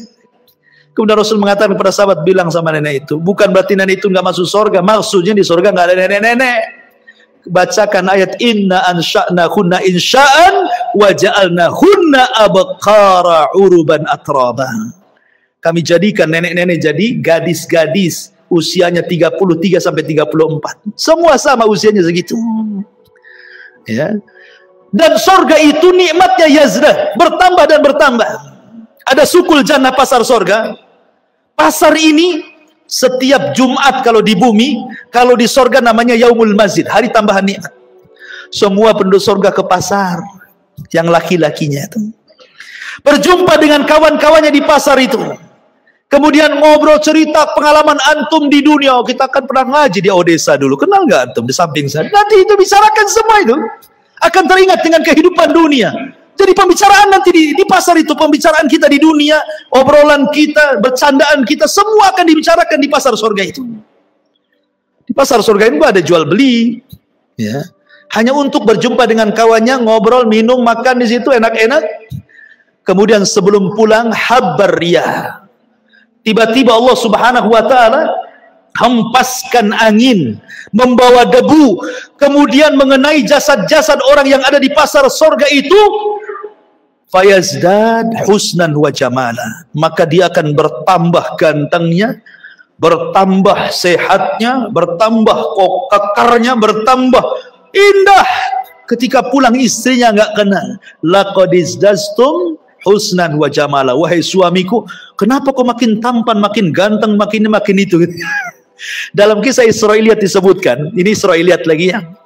Jadi di pasar-pasar surga itu banyak gambar macam-macam. Ya, mungkin kalau di dunia itu antum tahu tukang cukur, kan banyak tuh gambarnya kan.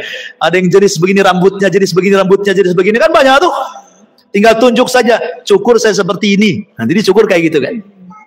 Nah di surga itu akan dibentuk tuh macam-macam gambar yang ganteng-ganteng itu, tinggal nunjuk saja Anda akan seperti itu. Itu cerita Israiliyat. Iya. Iya.